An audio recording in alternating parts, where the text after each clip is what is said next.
Hi, everyone, and thank you so much for joining us live today. And for everyone watching the recording, thank you so much. I hope to see you live next time.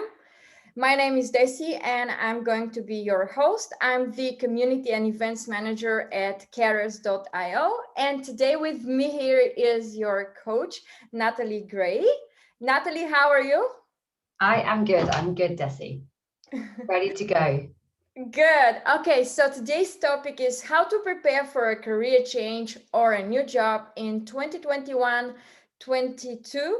On purpose, I mentioned the next year because I think for some of you, the process could take some time.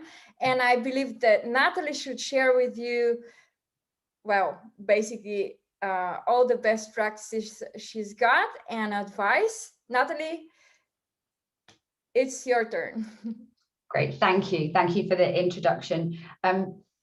What I'll be sharing today is sort of 5 key tips that I think you need to start thinking about if you know that you are looking to make a job change. And I'm talking about maybe changing role within your current company, but the main focus is going to be that you're making a change externally. So what you should walk away from today is really some pro tips, and I'm sure Desi will have some stuff she will chime in with. And just some tangible things that you can take away. And then at the end of the session, also Desi will be sharing links with all of the attendees, which is some cheat sheets for a topic that I know from working with Carrus lots of people struggle with, which is behavioral based interviews, which sometimes catches out. So you'll get that at the end of the session. So I'm going to talk for about 20, maybe 30 minutes, but obviously you don't want to hear my voice that long. So if you have some burning questions, you can either put them in the chat, and then also Desi has some questions that some of our clients have asked before this session. So Desi, if there is a burning question and it feels like it's about the right time to ask us wherever I'm in the presentation, you just stop me, and I will tackle as many questions as I can. Thank you so much, Natalie, for mentioning that. Yes, everyone, if you have a question that is relevant to something Natalie is talking about, please feel free to post in the chat. I'm keeping an eye and I will ask her right away. So we are going to have a Q&A at the end, but we also can answer any context appropriate questions immediately. Right. And just I don't want to talk about myself for more than 30 seconds. I spent the last couple of years with Facebook managing a recruitment team, looking at things like sales and marketing and product design, architecture. And prior to that, I also ran the talent acquisition team for Cisco, and I managed the Asia Pacific region. So I've got a lot of experience helping people move internally, and then I've got a lot of experience actually coaching people to take the plunge. And I've had last couple of weeks, a number of my clients have been able to get jobs with companies like Facebook, Uber, and Roku. So I'm sharing some of the stuff I'm learning from those sessions today. So let's get started. Sorry, guys. She says as it doesn't go to the next slide. So if you've joined this session, you're probably something in your brain at some point in the last couple of weeks has been like, it's time for career change, but maybe you don't know where to go next. You don't know where to invest your time, your energy, or your money even in terms of navigating through that journey. So really what I'll be talking today about is once you've decided, yes, it's time for a change. I know it's time for a change. I want to get a job in my dream company, or I want to do something different. That's really what we're trying to address today. And these are things that I recommend. I won't go too deep into any specific role, but obviously if you have burning questions, you can pop them in the chat. So one thing I've noticed over the years, being a recruiter for a long time internally and in an agency, is people start looking for a new job. And when I ask them like why, they aren't often able to articulate what actually is it that's either pushing them away from their current role, or what is it that's pulling them somewhere else. So before you start your search, you start talking to people, I really think it's important that you stop for a second and you ask yourself, what is driving the need for change? So it's a good point to think, how do I feel about my current job? What is it that's causing me to want to change? Is it that I'm bored? Maybe you don't get on with your manager, and maybe it's just time for a change, or you want to relocate. It's a good opportunity to take stock of what actually is the root cause for you want to make a move, and then that will help you with your action planning and your goals moving forward. So hopefully some of you, feel more on the left and you've got a lot of love for your current job or your current company. But if you're more like this angry face on the right, then the things that I'm showing should hopefully help you.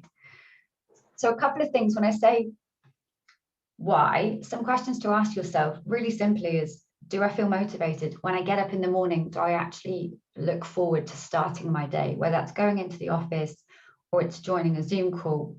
How motivated am I at the moment? Have you noticed people asking, are you okay? Do they maybe notice a shift in your energy or your motivation levels? Do you feel that the things that you're good at, your current job is giving you? Or are you just feeling a little bit burnt out because the things that you're working on are taking energy from you rather than giving you that energy? So really what's going on? A sign that I noticed from coaching where people think it might be time for a change is when they start to get irritated with their co-workers. And that starts to sort of be recognized by others. So it's also good to listen out to what are your colleagues telling you, what feedback are you getting at work. So whether the need for change has been on your mind for a while, maybe you started the year strong, you started interviewing and then it's all gone a bit quiet, you've gone into summer holidays, whatever stage you're at in that journey, I recommend taking some stock and finding out what it is that is motivating you for a change. Natalie, yes, I have a question. Okay, because unfortunately the pandemic left a lot of people without work around the world, and especially in the US, and we have many people in the US. I was wondering, what advice would you give to people who are unemployed at this very moment and they're not on a job? So they're obviously going through some mental difficulties. The job market is very challenging. What advice would you give to them?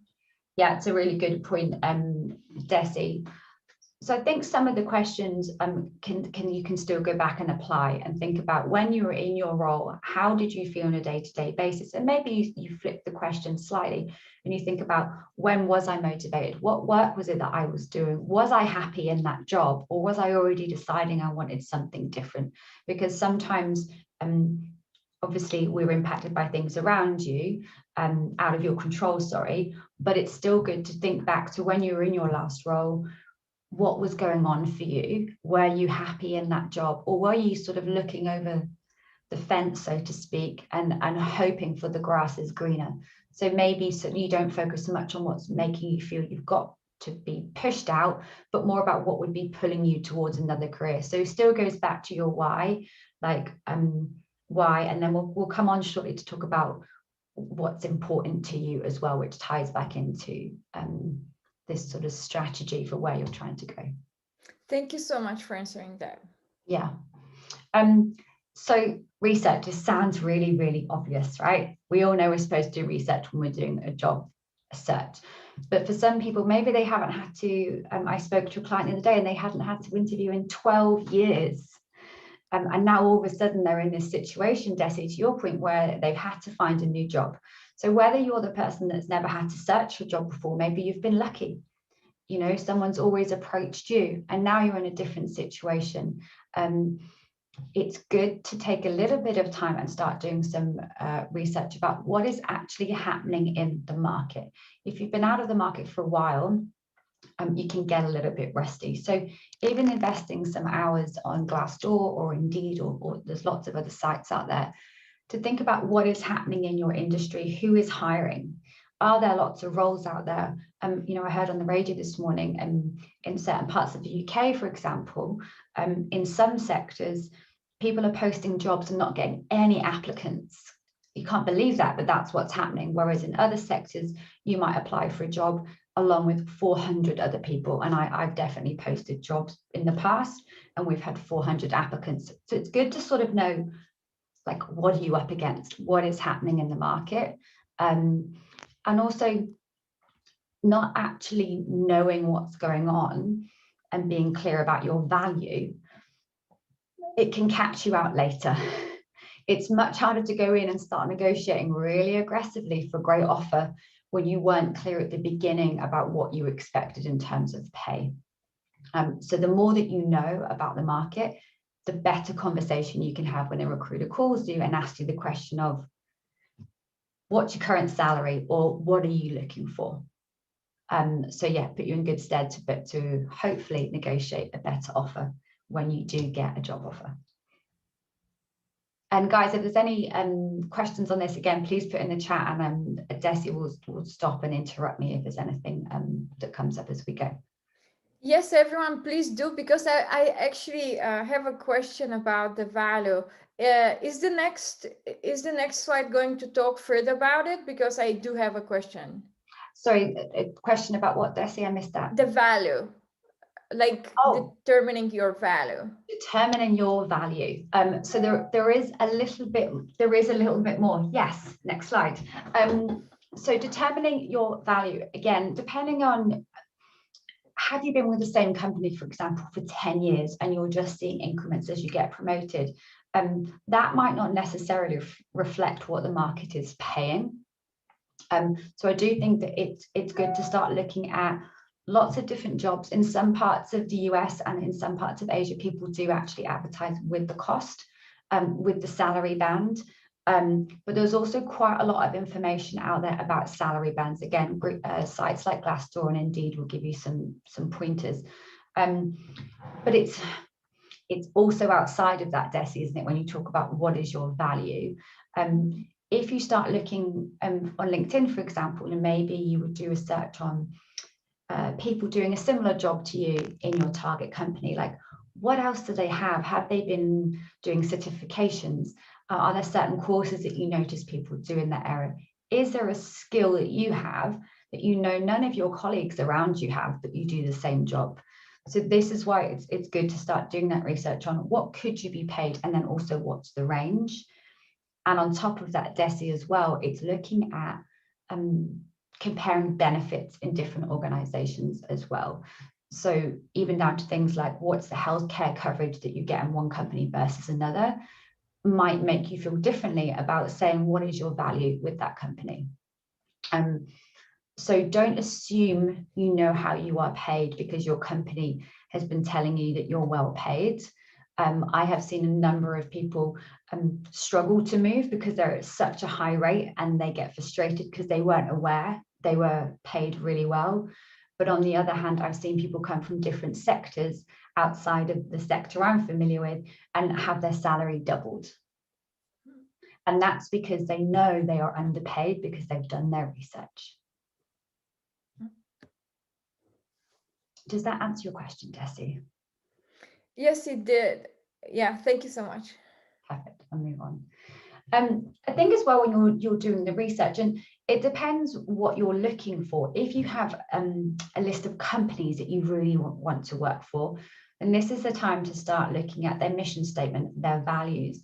Are you up to date with actually what kind of roles they're applying for, and what job titles do they use? Because sometimes just having a different job title can mean that you either miss a role when it comes up on your job alert, or vice versa, somebody misses out on you.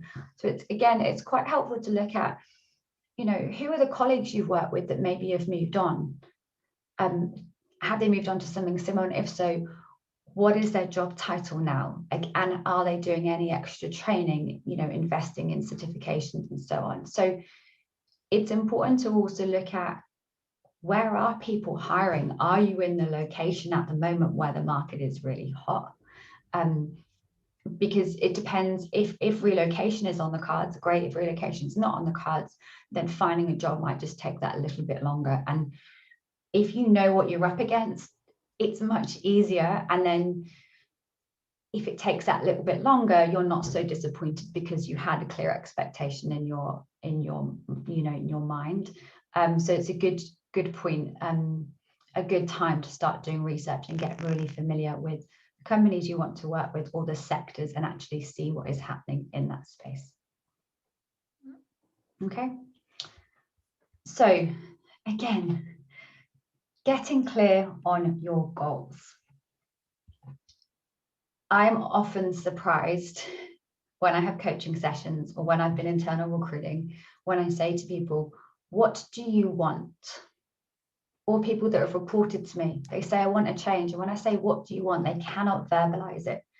If you want your network, your peers, or whoever it is to help you navigate to a better job, you need to be able to actually explain to people what it is that you actually want. And then there's also a lot of research out there around positive psychology that, I know this sounds old school, but to actually physically write down your goals massively increases the chance of you achieving those goals. You can read a lot about this in terms of sports people and celebrities that have been really clear on, what do I want?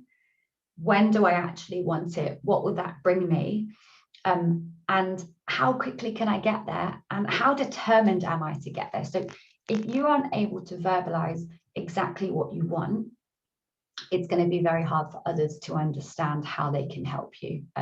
So that simple task of writing down what you want can be really powerful when you're going through a career change. And it also helps you when you open the internet sometimes and you go down a rabbit hole, don't you? You spend hours looking at job specs. You can save a lot of that time if you are clearer on what it is you actually want to achieve. So this is a question for everybody who's here. If you bumped into someone tomorrow that I call a career maker, and they said, hey, Desi, what do you want to do? What's happening?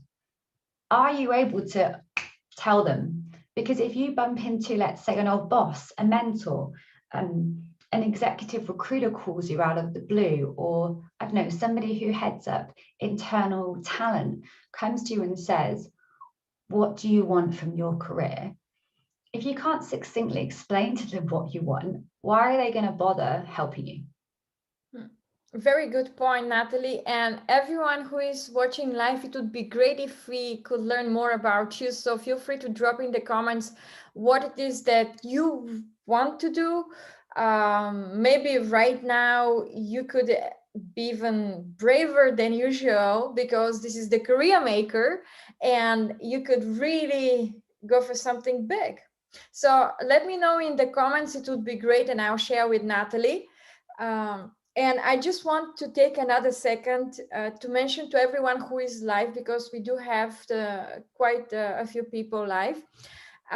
Thank you so much for joining us. For everyone who stays until the very end, we are going to share a 16-page white paper cheat sheet with the behavioral questions for Amazon straight from a hiring manager. So please stay with us because we're only going to share this with everyone who is live. And more importantly, Natalie is going to be answering questions here during the event. There were some of you, I see Niraj is here. Thank you so much for posting questions earlier. Natalie is going to be answering them to you. I have prepared them. And everyone else, feel free to share about what it is you want to do, because we could actually bring you live and have you share and give you some advice.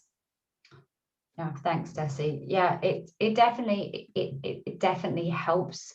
And it's also just good practice for interview, right? A lot of the stuff that I'm saying, if you start doing this now, when you go into interview and someone asks you, why do you want this job?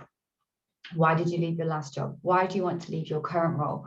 What motivates you? What brings you strength? What brings you energy? You won't fumble on those questions if you've already started writing some of this stuff down. And sometimes these really simple questions are what can let you down in an interview. Because if you've gone in and you've maybe said in your CV that you're decisive, let's say, and you help people grow and build their careers, if you're a manager, and then someone says, what do you want from your career? And you go, oh, I like doing a bit of this and a bit of this. It won't match what your CV is saying. So think about, like, what do you do well? What do you enjoy? And then what is it that you want out of this new role? Lots of people at some point in their career have gotten a job, and in week 3 they think, what have I done? Right? And it's a sinking feeling. And for those of you that's never happened to you, that's amazing. It's happened to me once, and I knew really, really quickly. And when I look back, I knew I was making the wrong choice. All the little signs were there, and it didn't tick the boxes. It didn't tick my list of priorities, and it was a really negative experience for me. And if I'd just done this in my younger days, much younger days, I wouldn't have ended up in a job that it just wasn't for me. So it helped you avoid that. So really just some things to think about is, like, when are you happiest at work? When have you been happiest at work, and where do you want to get to? And if you have this really clear set of goals, so you want to be a COO. If you know you want to be a CEO, how are you going to get there? Maybe that's something that's important to you. Is it the role responsibilities? Is it the breadth? Maybe you want to work in new tech or whatever it might be, but start to write down what it is that you actually want. And then I would recommend prioritizing them, so that if you are lucky enough to get 2 or 3 job offers, you've got a good starting point to go, what was it I said I wanted to do? Because this flashy company with nice offices can sometimes convince you to take a job that maybe doesn't align to your strengths, or maybe doesn't align to your responsibilities that you really want to be showing on a day-to-day basis, or they might not align with your values. And that, as we know from a lot of the research, people who feel aligned to the values of the company that they're working with tend to stay longer and do better. So think about what's important to you. I'm just going to stop. I'm not going to make you all answer, but I'd like everyone in their mind at the moment to ask themselves, how long do you think it takes to get a job in your target company, your target industry, whatever it might be? Desi, how long do you think it takes to get a new job? What's your guess? It depends on the role, really, doesn't it? Because if it's for a senior executive, it could take about 6 months if we're talking about a senior role. That's my personal experience. Yeah, so there's no perfect answer. And to your point, it does vary. But actually, if you're looking to go and work for a big company, let's say a FAANG company, we know the process takes a long time. If you're going in to, say, do a tech interview, you might need 3-4 weeks to prepare, depending on which it is. You've also got background checks that we know can take a while, and maybe you have a longer notice period. Some companies also have you start because of onboarding, on a certain day of the month. So when you start adding all of these things together, in some companies, when they talk about average time to hire, that can range from 40 to 140 days. And that's time to hire. That's not time for you to be sat in your office getting paid. So it's really good to start thinking, like, how long is it going to take? And from the people on this call and a lot of the clients that we work with, if you are targeting these big companies with fairly rigorous interview processes, you can be looking at 6 months, even up to 8 or 9 months for the whole process to run through. So it's just something to bear in mind, to be familiar with your sector, so that you don't get disappointed or worried when you're 6 weeks in and not a lot is actually happening. And then, of course, we know at the moment, if you've got to relocate, that's having a massive impact on timelines, if you're moving countries, or even if you're just moving to a new state. Desi, any questions on that, or anything you wanted to chime in with on getting clear on what it is you actually want? Well, there are a few questions in the chat, but I feel that they are more suitable for the very end of this coaching session. So I think we can continue, but would you say that for more junior roles in a fund company, it would take less time than for more senior positions?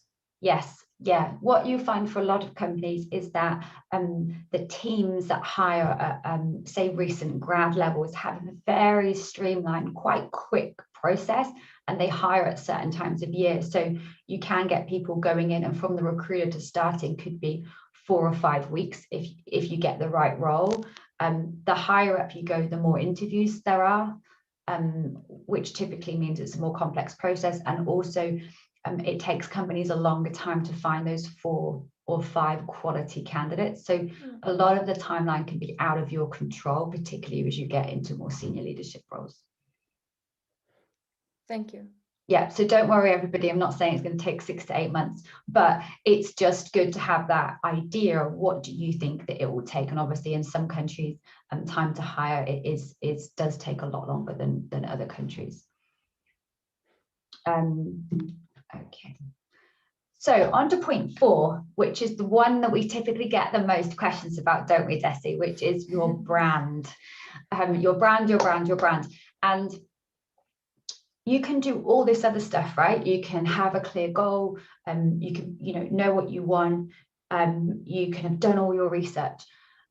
Maybe you've got job alerts set up, you've read everything in the press, that's all amazing, and that stands you in good stead. But if you haven't got your brand to match that, something is not going to go well. And we've all heard those people say, I keep applying for jobs and nobody gets back to me. And I hear you, and I know it's frustrating. And you might apply for a couple of roles and you get that dreaded, auto response that says, thanks very much, but not right now. And resumes aren't always the most fun thing to work on. I hear you, but it is important that you start thinking about that. So let's just jump into a question about resume review. And I get asked this a lot. So I don't know if anybody wants to put in the chat what they think it takes. And what I mean here is recruiters often are the first people that actually take a look at your CV. So how long do you think they invest going through your CV, looking at your job title, and being genuinely curious about your CV? We have some answers in the chat. Luke says 17 seconds. Rose says 3 seconds. And no 45 seconds in there, I noticed. Oh, not yet, but we do have a question on point. And the question is by brand, just going back to the previous slide. Yeah. What do you mean by personal brand? Do you mean personal brand? Do you mean their website? What do you mean by brand? Good question. Yeah. So when I talk about, sorry, I don't know what's going on there. When I'm talking about your brand, I should have been clear. Yes, your personal brand. What are you putting out there into the world? What are people going to find out about you when they are looking? They're looking at your application process. They're looking on LinkedIn. So I'm talking about updating your resume, updating your LinkedIn, thinking about who you're connected with. And also some of the basics, Desi, I was recruiting for years, and the amount of times I'd send somebody jobs on InMail and they'd never respond. Then 6 months later, they'd sort of pop up because they never bother looking at their LinkedIn. So it's that thing around what are you out there telling the world that you are looking for? And a lot of that does come down to things like your resume, a cover letter if you're asked for one, and then also what is on your LinkedIn. Okay, and do they check Facebook? We have a question. So, do recruiters check Facebook? They just asked. Some recruiters do actually check Facebook. I have heard this. It's not something that I actually have ever done, but yes, I know that some people will go and they will find you everywhere that they actually can. and obviously Facebook is quite visible. So when you're starting to search for a job, it is a good time to think about what are you putting out there. And even on things like Twitter, somebody might find you on Twitter. So just start to be a bit mindful of what you're putting out there. And even Desi, like I've had people when I've been recruiting send me their email and they've got a really weird or angry sounding email address. Like that's not the first impression that you want to get of somebody.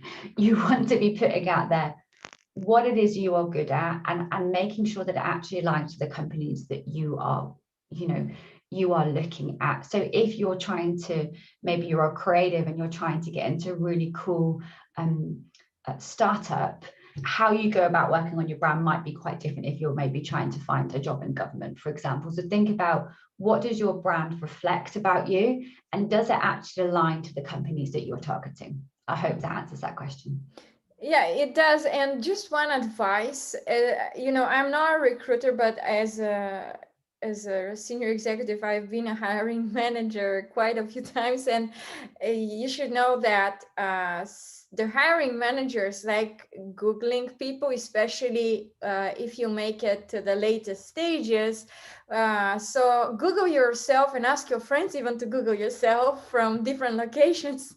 Good tip, Desi. Yeah, and and again, they're not supposed to do this, but in some companies, I've even seen them reach out to someone that knows you, or asking people internally, do you know this person? And this is when I go back to when we talk about the points earlier. If you know someone who works in a company and might be asked about you, if they didn't know you were looking for a job or don't know what's happening with you, they might not be best placed to show support. So that is also something to think about, and we'll come on to that in a minute. So back to how long do recruiters, by the way, this is if you're lucky enough to have an actual recruiter review your resume. It might just go into a system where you're ranked and your CV ends up going to the bottom and it's never viewed, or you might actually have an applicant tracking system or an ATS that, based on your resume, says no without even a human being looking at it. But if a recruiter looks at your resume, there's different research out there. So I was a bit tough with the question. The research out there says that on average, the first time a recruiter looks at your CV, they're spending somewhere between 3 and 7 seconds. So what does that mean for you? Well, it means you've got to get a lot across in a really short period of time. But you also want to make it easy for the recruiter or the hiring manager or whoever it is that's looking at your resume to be able to get to the key points. Natalie, a question. Yes. Are you going to ask me what makes a perfect resume? No, I'm going to ask you, as a recruiter, what did you see in 3 seconds? Okay, yes. So me personally, I will go to current company. Do I know it? Is it relevant? Is it on my target list? Because sometimes you have a list of companies where you want people. I look at their current job title, and then I'll thingy to the bottom of the page very quickly, and I'll see overall experience. And then my other thing that I look for is, does it look to me that they've been promoted in their current organization? I used to hire at the senior end. But yeah, I want it to look tidy so that I can instantly find where are they working, how long have they been there, what's their job title, and what's their career progression been like. Okay, so this actually shows if you have been loyal to your previous companies and you have been motivated enough to grow in the company. So it's a good time for everyone who hasn't done it to go to your LinkedIn and actually add different milestones in your career. Yeah, it's a good point, Desi, because sometimes somebody would just say Facebook 2007 to whatever it is, 2017. And it's not clear in that time that they've maybe done a job swap, or they've been on assignment, or they've actually been promoted from an engineer to a senior engineer. So it is good practice to just make it really clear in terms of storytelling that the person is like, yeah, this CV is worth me reading. And this 3 to 7 second thing is based on looking at hundreds of resumes and flicking through. If you get the right information across, a recruiter will spend a lot longer than 3 to 7 seconds reading through your profile. Okay, thank you so much for mentioning this. So career progression is very important for recruiters. Make sure you add it to your resumes and to your LinkedIn to Yeah. finalize.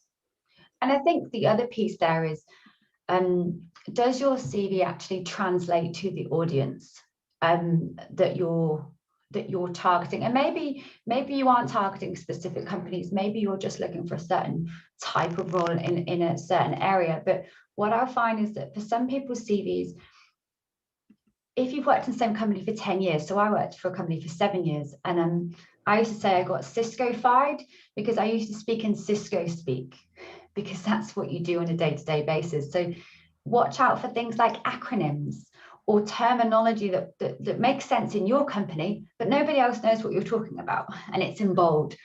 So it's good to go through and start looking at what are the words you're using in your CV, and are you using what I call cliche words that after 15, 20 years of seeing CVs.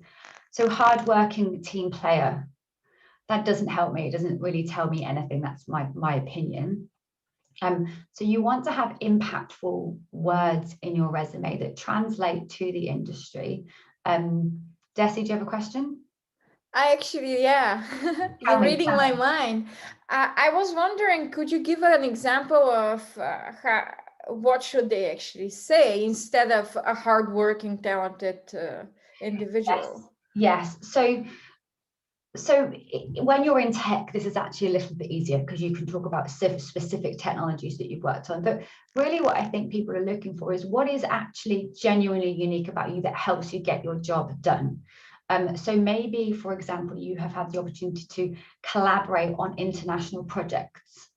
Maybe you have been able to successfully implement a new technology, or maybe you've been able to scale programs from a tester phase globally. So it's looking at the company and thinking about what are their values and their mission statement, back to the research, and what words and terminology do they use. And I don't mean copy their terminology, because that can come across a bit awkward.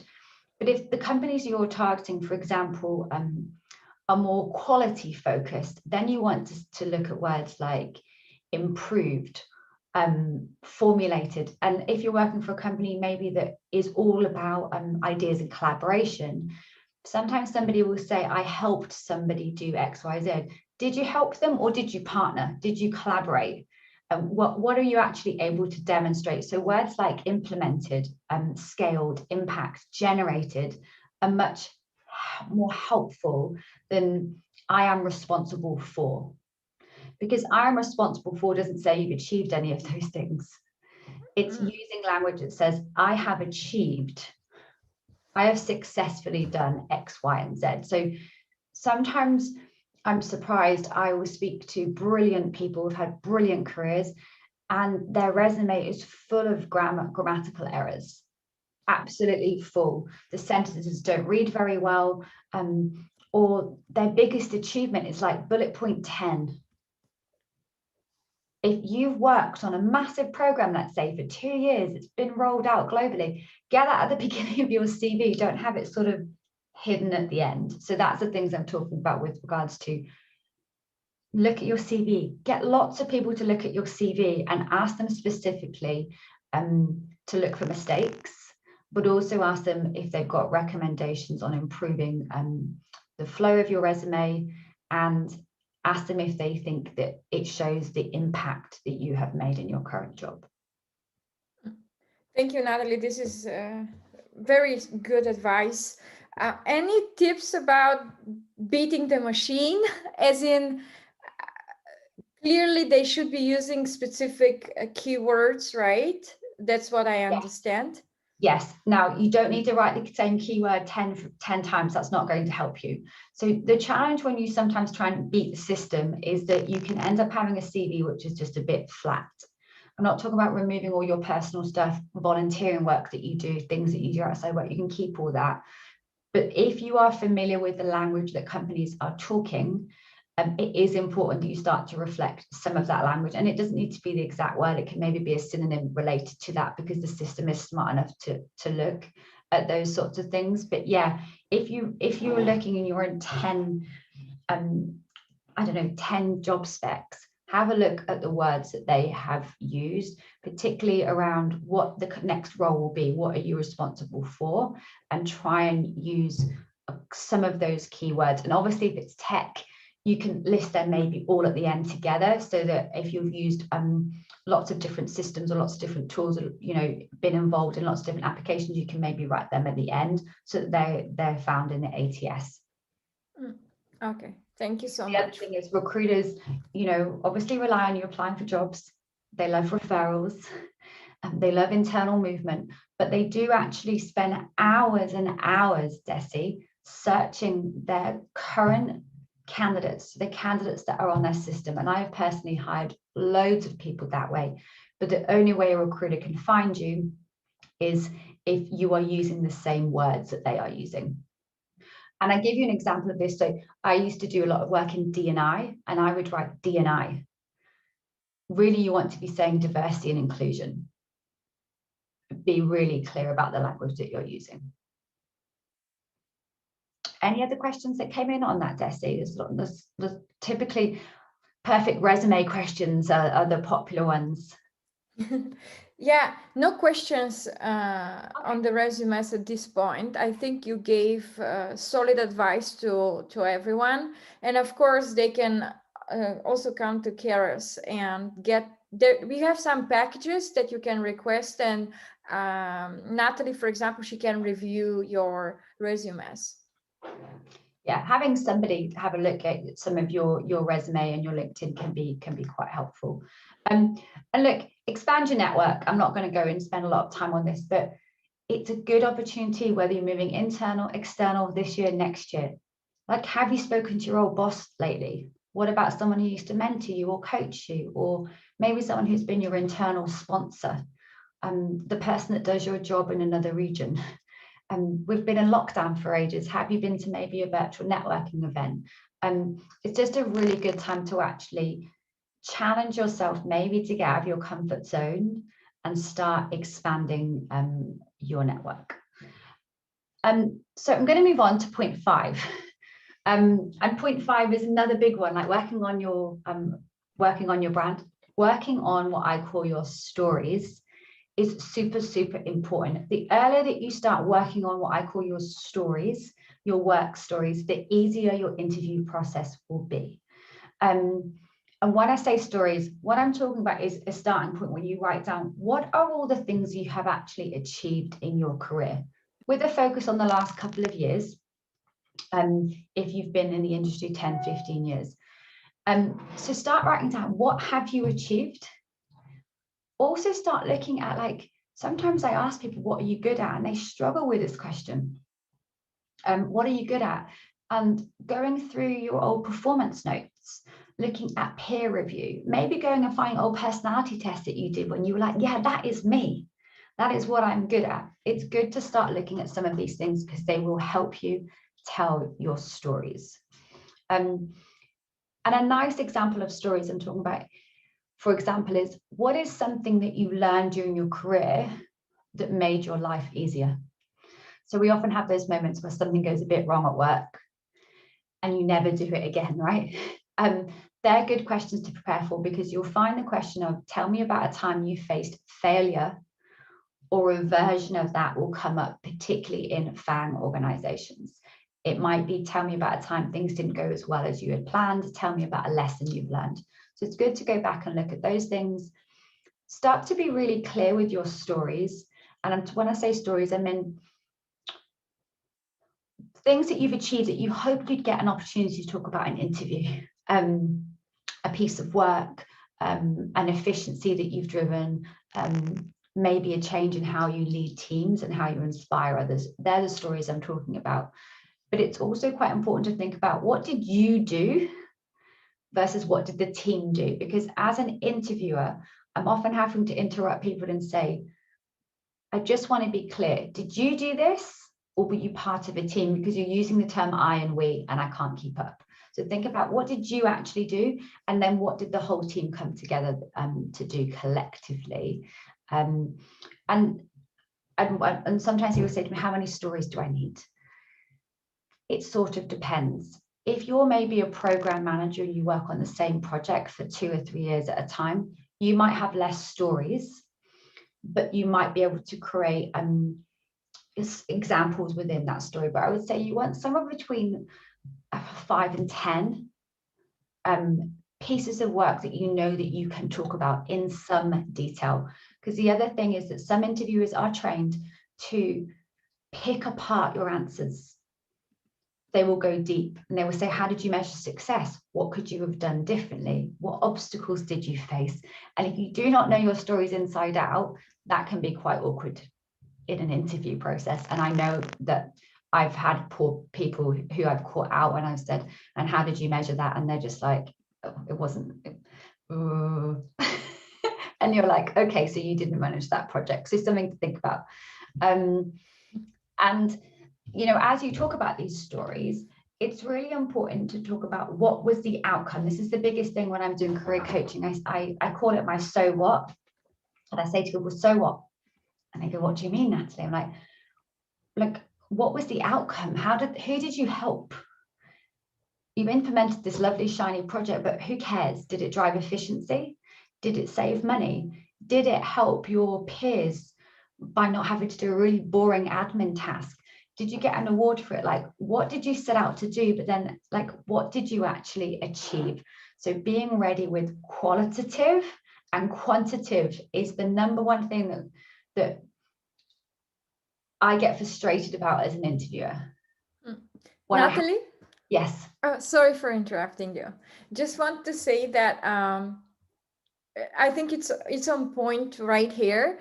I want to say that Shelly Nemec, who is one of our coaches, is here to support us today.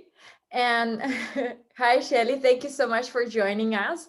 And she was specifically mentioning that as a recruiter, she often focuses on achievements, on actual career results that the candidates had. So she wasn't that focused, she says, on career progression as she was basically proof for their claims. Did they actually achieve what they claimed? Exactly. And I always give this example in sales, because I used to recruit enterprise salespeople, and they would have on their CV responsible for a 40 million pound territory. And I'm like, okay, but how much did you actually make? 23 million. Okay, so it's not. So that's what I think it's a really good point, because it's what have you actually achieved, and how measurable is that? Because we don't know, we don't work at your company. We need to know how you were met. What did you set out? What measurement did you give yourself? And how did you actually achieve it? Because saying that you were responsible for something versus saying I delivered, that I delivered is a lot more impactful. And personally, it is the thing that I look for, but also what interviewers are looking for. What have you done before, and how are you successful? Thank you so much. And for everyone live, we have consistently the same amount of attendees. Thank you so much. You're doing a great job, Natalie. I'm on my last slide, so I'm hoping people are still listening to me. Yeah, please stay, everyone, because we also have the 16-page white paper. But another thing I want to quickly mention before we move forward, in terms of achievements, everyone, please introduce yourselves. I'm sending you a link to our LinkedIn feed of this event. If you introduce yourselves there, you're going to have a chance to win a free session with Natalie, 60-minute session. This can actually completely transform your career change. So please take advantage, introduce yourselves, share a little bit about yourselves. This is just in the events page of, well, actually it is on our Carrus.io official page. Yeah, so that's all I wanted to mention. Time to gather some feedback. Let's get back to the slides. Perfect. So feedback. Sometimes I talk to people about feedback, and I can see them recoiling from me. What I mean by feedback is that not everybody really knows what they're good at. And we have lots of people that have imposter syndrome out there who are just not naturally strong at selling themselves. It doesn't mean that they aren't amazing. They just need a little bit of support with selling themselves. And actually, really, if you struggle to sell yourself, sometimes it's better to get someone else to sell you, sell you rather than you sell yourself. So asking for feedback. And when I say feedback, right, if you just message someone and say, can I get feedback? You don't get anything helpful. Like, it either opens up them to attack you and tell you you're crap at your job, or normally you get a really nice response, which is like, I just love working with you. Not helpful. I'm talking about if you say gave a massive presentation, going at the end, and I used to do this and I used to cringe, still cringe, and say, what could I have done better on my presentation? Not how was my presentation? How could I have engaged the audience a little bit better? Or what do you think people wish they'd got from me? So if you're going to ask for feedback, make it easy on people by saying, can you let me know what else I could be doing to engage my team, for example? Or do you think that there are projects that I should be working on to help round out my experiences? Stop and ask people for some feedback. It's a really nice time to do this anyway, but if you're job searching, it can help you with little nuggets in interview when you say things, well, actually, a colleague came to me last week and they gave me this feedback. It goes back to the point that Shelley was making about accomplishments. If people are coming to you and recognizing your work or flattering you by copying your work, which is always amazing, make sure you get the feedback from them and make it very specific. Okay, so final thing from me really is, you might go through all this and maybe you're not quite seeing the job that you want yet. Maybe the industry is a little bit slow, or maybe actually you know you want to make a change, but it's a bit on the back burner. You're thinking, maybe in the new year, I'm going to get on this. Make life easier on yourself now by thinking about what could you be doing to set yourself up for success. So if, for example, you know, you've only worked for a startup company and you want to go and work for a massive, massive corporate, think about what it is that they're looking for people. Can you go and shadow somebody in a corporate? Do you know somebody that works there? Can you start networking with new people? I personally love to hear people's volunteering stories when I'm interviewing. Again, this is just me. But going out and doing some volunteering work can sometimes give you that rounded experience that you might be currently missing. And also, you know, sometimes people go and volunteer in the job they think is the job of their dreams, and then they go, I'm all right, actually. So a chance to sort of try before you buy, joining career days and going to some of the virtual networking events, I really believe can help you. So I'm hoping everybody on the call has been able to take something away today around getting prepared for interview, getting your brand polished. Even if you think it's awesome, go and take another look and see if there's anything else you can do to tweak to just stand out.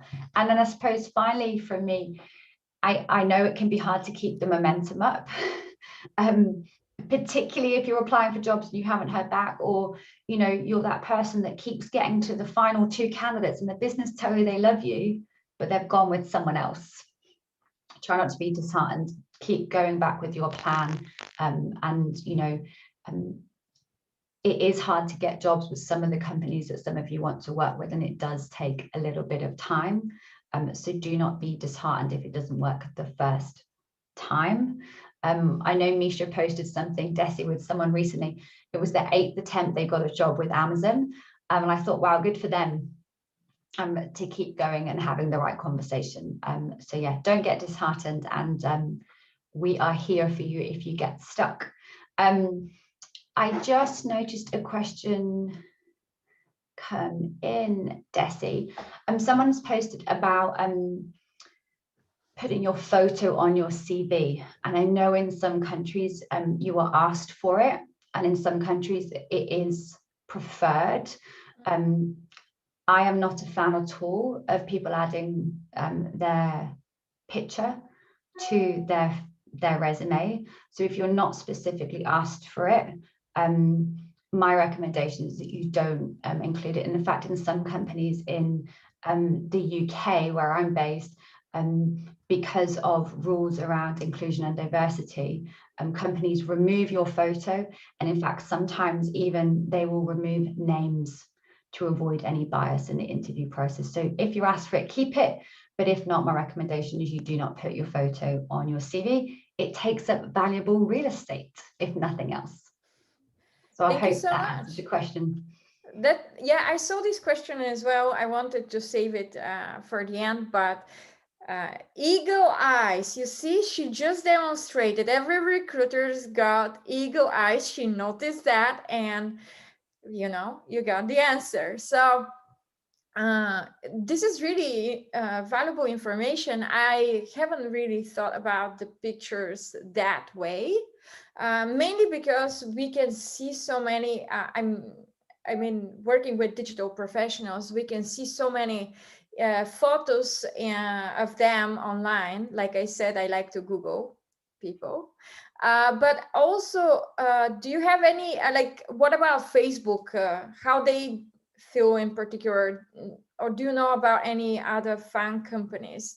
I know Shelly was here. I'm not sure if she's still around, but she's an Amazon expert. Maybe she could let us know about pictures as well. Yeah, Shelley, if you're there, maybe if you want to chime in on the chat, we'd love to hear from you. I know it's one of those topics that can split people down the middle. And I've noticed a new question. This is something that's quite close to my heart, actually. It's come through around combating ageism or any type of bias in the interview process. So somebody's asked, how do you combat ageism while applying for jobs and looking to change careers?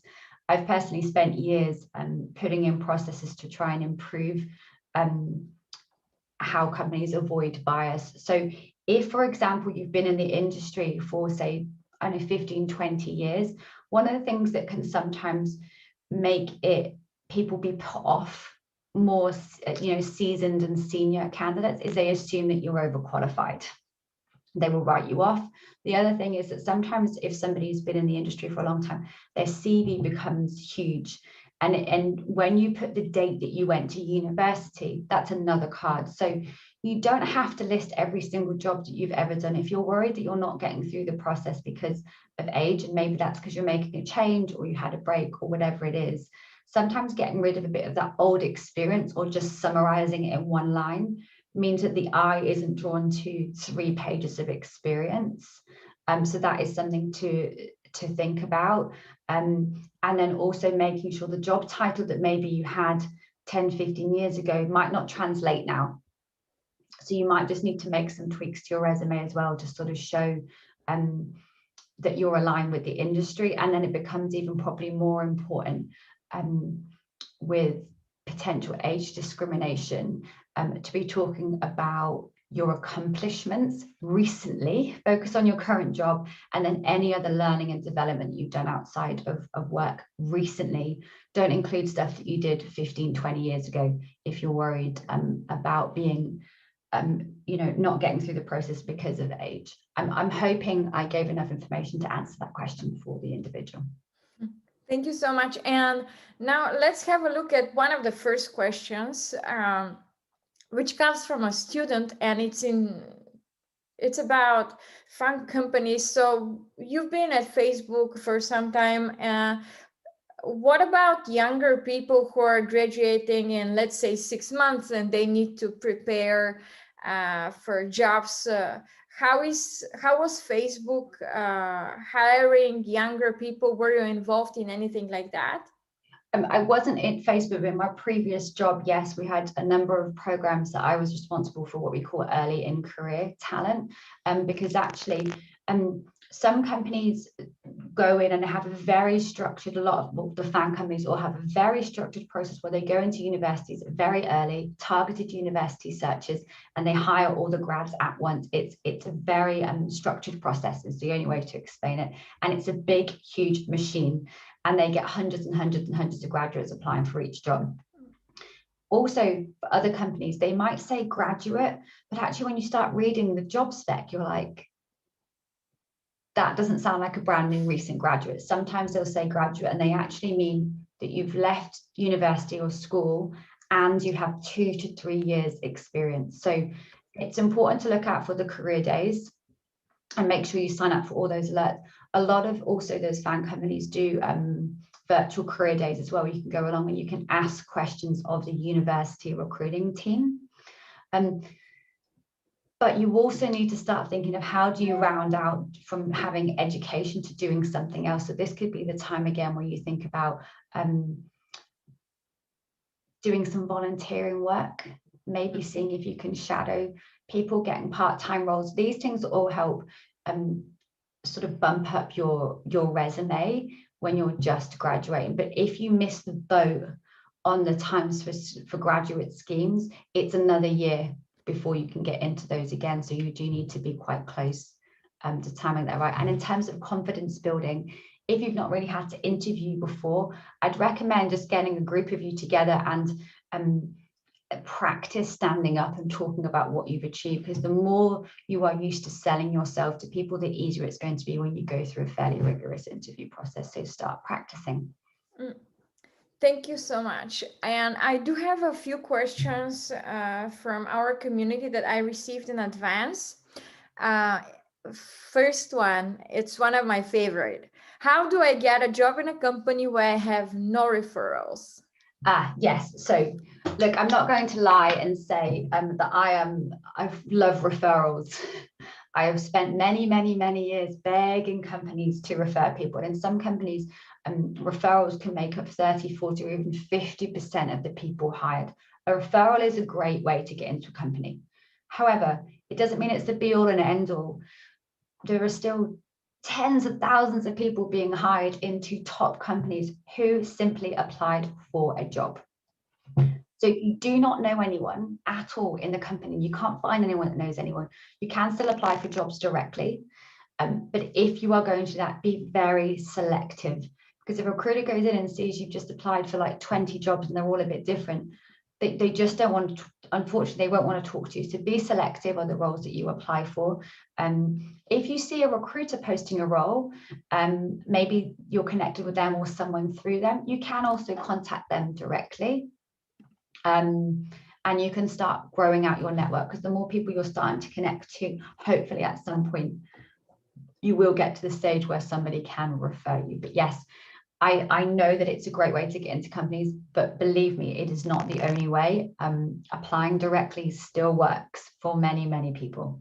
That's why companies spend so much money on job boards and why recruiters spend hours of their day going through applicants. Okay, thank you so much. This was really very valuable information for everyone out there that doesn't have friends in fun companies. You still have a chance, and I have heard that a large number of people manages to get a job.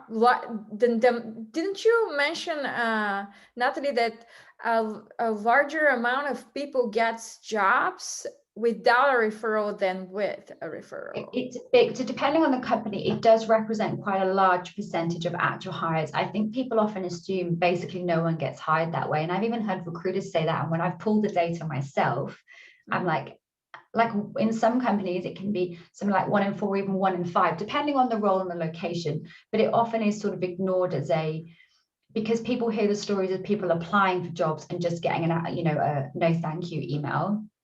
They assume that their resume is not being reviewed. If you are applying for a job, it is even more important, all the things we discussed, particularly around getting your resume right so that recruiters do speak to you. I've personally hired over the years hundreds of people who have applied for a job directly through the website or have contacted me directly through LinkedIn. Thank you so much.